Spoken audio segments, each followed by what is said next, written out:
हाँ जी, नमस्कार। मैं हूँ डॉक्टर वाई राखी। क्या हाल चाल है? सुस्वागतम, वेलकम, अभिनंदन जी।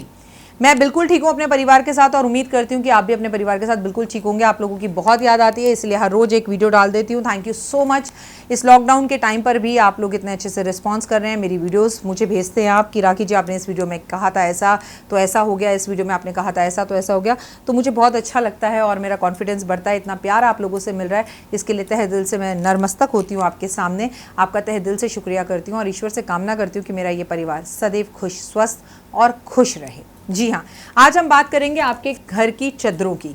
आप में से किसी ने मुझे टॉपिक भेजा, हमें समझ ही नहीं आता, हमारे घर 7 दिन तक चद्दर नहीं बदलती। पहले तो ये पढ़कर मेरे होश उड़ गए, 7 दिन तक आप अपने बेड की चद्दर नहीं बदलते, ऐसा कैसे हो सकता है? चलिए, लॉकडाउन का टाइम है, मेड्स नहीं आ रही हैं, कपड़े धुलने में घर की रिस्पॉन्सिबिलिटीज़ और काम ज़्यादा हैं, तो भाई 1 दिन में बदल दीजिए, 2 दिन में बदल दीजिए, अच्छा चलिए 3 दिन में बदल दीजिए, लेकिन डोंट यू थिंक 7 डेज़? तो आई थॉट कि इसी पर वीडियो बनाते हैं। तो मैं आज आपके समक्ष बताऊंगी आपके बेडरूम की चद्दर के बारे में, आपके बच्चों के कमरे की चद्दर के बारे में, और अगर आपके पास हॉल है, दीवान है, तो दीवान पर कैसी चद्दर होनी चाहिए और क्या चद्दर सही तरीका है उसे बिछाने का। सबसे पहले तो आप जिस बिस्तर पर सोते हैं वो बिस्तर बेहद ख़ास है।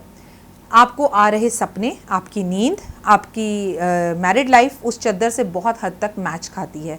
इसीलिए कई बार वास्तु के हिसाब से अगर मैरिड लाइफ बहुत ज़्यादा ख़राब चल रही हो तो हम कहते हैं रेड कलर की चद्दर का पति पत्नी इस्तेमाल करें, तो प्यार की भावनाएं और फीलिंग फिर से वापस लौट कर आती है और रिश्ते मजबूत होते हैं। पहली बात, अकॉर्डिंग ऑफ मी अगर आप बात करें तो चद्दर हर रोज़ बदलनी चाहिए। जिस चद्दर पे रात को आप सोएं उस पर अगले दिन नहीं सोना चाहिए। ये बात बिल्कुल सही है और मान्य है और वास्तु के हिसाब से सही है, क्योंकि क्या आप रात को जो कपड़े पहनते हैं वही पहनकर सुबह नहाकर फिर उन्हीं कपड़ों में पूजा करते हैं या ऑफिस जाते हैं? तो आपका जवाब होगा नहीं। तो फिर आप मुझे एक बात का जवाब दीजिए, आप एक ही चद्दर पे 7-7 दिन तक कैसे सो सकते हैं? लेकिन अगर आप हर रोज़ चादर नहीं बदल सकते, आपके घर में उतनी चादरें नहीं हैं और आपको ये तकलीफ़दायक काम लगता है, तो आप 2 दिन में चद्दर को ज़रूर बदलें। And it is compulsory, means 2 days, वो 4 डेज़ या 3 डेज़ नहीं होना चाहिए। और अलग अलग मौसम की अलग अलग चद्दरें होनी चाहिए, तभी आपको नींद आराम की आएगी। जैसे इस वक्त जो मौसम चल रहा है उसमें आपको कॉटन की चद्दरों का इस्तेमाल करना चाहिए और सर्दी में थोड़ी मोटी शनील की और खद्दर की चद्दरों का इस्तेमाल किया जा सकता है। रंगों का बहुत विशेषकर महत्व है। ये नहीं कि आपके घर के पास एक ही चद्दर है and you are using only 1 colour चद्दर, कि आप वाइट ही वाइट बिछाए जा रहे हैं, रेड ही रेड बिछाए जा रहे हैं। तो मैं तो कहती हूँ कि पर डे के हिसाब से चद्दर बिछाएं। जिस भी दिन जो रंग मनाया जाता है उस रंग की चद्दर अगर आप बिछाएं तो बहुत उत्तम रहेगा। माता पिता की चद्दरें और बच्चों की चद्दरें अलग होनी चाहिए, क्योंकि माता पिता की चद्दरों की वाइब्रेशंस बच्चों के कमरे में नहीं जानी चाहिए और बच्चों के कमरों की वाइब्रेशंस माता पिता के कमरे में एक बार फिर भी आ सकती हैं।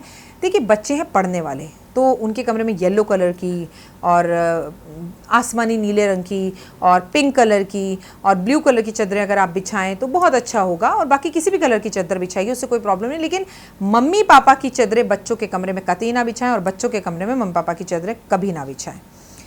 चादर व्यवस्थित रूप से रखनी चाहिए। चादरों को जब भी आप धोने के बाद रखते हैं तो तय कर कर अच्छे से रखना चाहिए। चादरें कटी फटी हुई नहीं होनी चाहिए। चादरों के साथ उनकी मैचिंग के जो तकिए के कवर है वो भी ज़रूर होने चाहिए। तकिए भी आपके गंदे नहीं होने चाहिए। गद्दे फटे कटे नहीं होने चाहिए। गद्दे बहुत पुराने हो रहे हैं तो उन्हें बदलना समय समय पर ज़रूरी है। चादरों की एक अलमारी अलग होनी चाहिए। हमेशा 4 या 2 तकिए ही आपके बिस्तर पर होने चाहिए। एक तकिया बिस्तर पर कभी ना रखें। सुबह उठते ही सबसे पहले अपनी चद्दर को सही कर ही उठना चाहिए। कहते हैं ये आपकी एक बहुत अच्छी आदत है।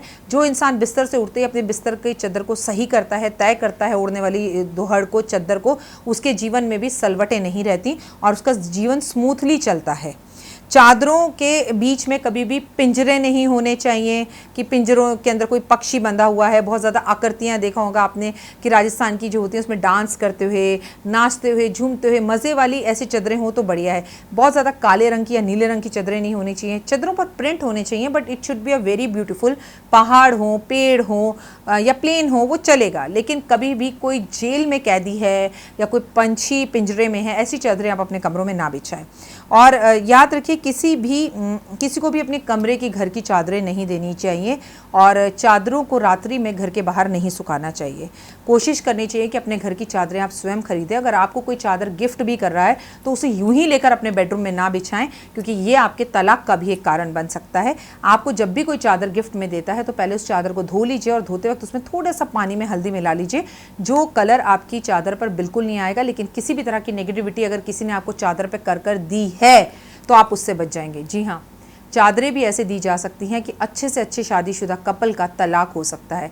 लोग ऐसा करते भी हैं और ऐसा होता भी है, सुनने में बड़ा अजीब लगता है। लेकिन अपने घर की चादरों को स्वयं निगरानी में रखिए कि घर की कोई चादर गायब तो नहीं हो गई। अगर आपके बेटा और बहू का रिश्ता एकदम अच्छा चल रहा था और सडन किसी ने आपको चादर दी है, उसके बाद रिश्ते ख़राब होने लगे, या सडन छत पे से कोई चादर खो गई है, तो उनके रिश्ते को कोई तोड़वाने की कोशिश कर रहा है।